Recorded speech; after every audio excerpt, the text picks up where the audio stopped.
చేతిలో సామాజిక అస్త్రం నెంబర్ వన్ నెంబర్ వన్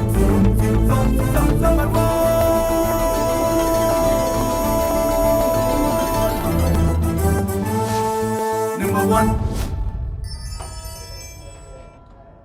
నమస్తే. సామాన్యుడి చేతిలో సామాజిక అస్త్రం నెంబర్ వన్ న్యూస్కి స్వాగతం. నేను రవీంద్ర. ఆంధ్రప్రదేశ్లో కూటమి ప్రభుత్వం చాలా కీలకమైనటువంటి నిర్ణయాలు తీసుకుంటూ ప్రజలకు ఒక మంచి పరిపాలన అందించాలి, at the same time welfare schemes కూడా అర్హులైన వారికి మనం అందించాలి.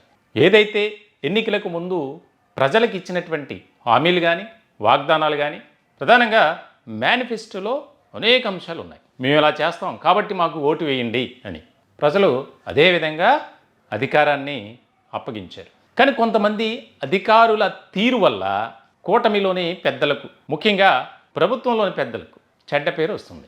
అది ఎందుకు చెప్తున్నానంటే, తాజాగా ఉమ్మడి కృష్ణా జిల్లాలో కంచికచర్ల తహసీల్దార్ జాహ్నవి రెడ్డి, ఆమె ఒక మహిళ అధికారిగా ఉన్నారు. కానీ ఆమె ఏ ఫైల్ మీద సంతకం పెట్టాలన్నా చేయి తడపాల్సిందే. మనం చూస్తున్నాం స్క్రీన్ మీద, ఆవిడే జాహ్నవి రెడ్డి.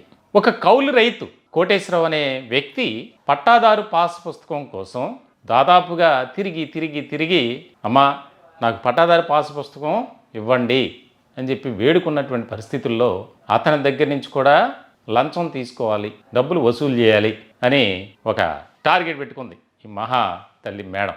₹1,00,000 డిమాండ్ చేశారు. 30,000 లంచం తీసుకుంటూ ఏసీబీకి అడ్డంగా బుక్ అయ్యారు. ఈవిడ గురించి ఏసీబీ ఆరా తీయగా విచారణ చేయగా అనేక విషయాలు బయటకు వచ్చాయి. ఎక్కడా కూడా సరైనటువంటి ట్రాక్ రికార్డు లేదట మేడం గారికి. ఎక్కడ పనిచేసినా అవినీతి అక్రమాలే. ఇంకో ట్విస్ట్ ఏంటంటే, విజయవాడ రూరల్ తహసీల్దార్గా పనిచేసినటువంటి సందర్భంలో ఆమె అగ్రిగోల్డ్ భూములను అక్రమంగా రిజిస్ట్రేషన్ చేయించినటువంటి వ్యవహారంలో ఆమెపై కేసు కూడా ఉంది. మొత్తానికి ఆళ్ళని వీళ్ళని పట్టుకొని ఏదో రకంగా కంచికచర్లకు షిఫ్ట్ అయ్యారు. కనీసం పోనీ బుద్ధి ఏమన్నా మారిందా? మారలా.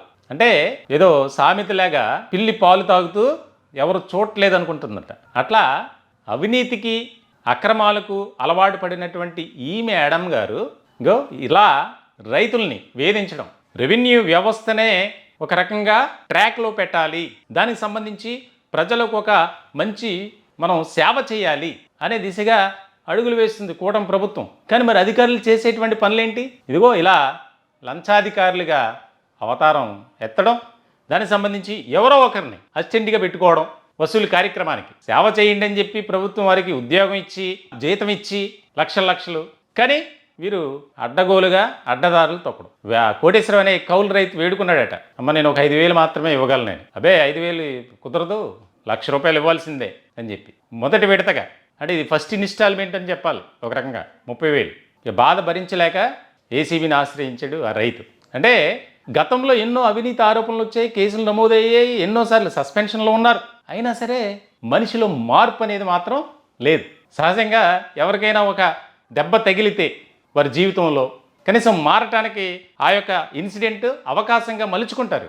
కానీ ఈ జాహ్నవి రెడ్డి అలా కాదు. వైఎస్ఆర్సీపీ పుణ్యమా అంటూ గత 5 ఏళ్ల పాటు ఈవిడ ఎక్కడ పనిచేసినా ఏమిదే రాజ్యం, ఎవ్వరూ కూడా ఈమెకి ఎదురెళ్ళి ప్రశ్నించేటువంటి పరిస్థితి లేదు. ఎందుకంటే మరి వైఎస్ఆర్సీపీ అధికారంలో ఉంది, మాది తినాలా మీది తినాలా అన్నట్లు. మొత్తానికి ఈ యొక్క అధికారిని ఎవరైతే ఉన్నారో జాహ్నవి రెడ్డి, ఆమెపై విచారణ వేగవంతం చేసింది ఏసీబీ. మనం చూస్తాం ఇటీవల కాలంలో కూటమిలోని నాయకులు కానీ పెద్దలు కానీ పాలకులు కానీ ఇటువంటి వారిని ఎవరైతే అవినీతి అక్రమాలకు పాల్పడుతున్నారో వారి భరతం పట్టేందుకు మేము సిద్ధంగా ఉన్నాం, మీరు కూడా ధైర్యంగా వారిని ఎదుర్కోండి, ఏసీబీకి సమాచారం ఇవ్వండి, టోల్ ఫ్రీ నెంబర్ ఉంది, లేదా ప్రభుత్వానికి అక్కడ దగ్గరలో ఉన్నటువంటి పోలీస్ స్టేషన్కి అయినా విషయం చెప్పండి అని. ఎంత మార్పులు చేర్పులు చేసినా ఈ అధికారుల్లో మాత్రం మార్పు రావడం లేదు. ఆల్రెడీ గతంలోనే అగ్రిగోల్డ్ భూముల వ్యవహారానికి సంబంధించి మాజీ మంత్రి జోగి రమేష్ కుటుంబ సభ్యులకు కొంత భూమిని అక్రమంగా రిజిస్ట్రేషన్ చేశారన్న అభియోగాలు, ఆరోపణలు ఎదుర్కొంటూ కేసు కూడా ఉంది. ఇది మొత్తానికి వాళ్ళని పట్టుకునో వీళ్ళని పట్టుకునో మళ్ళీ పోస్టింగ్ తెచ్చుకున్నారు మేడం గారు.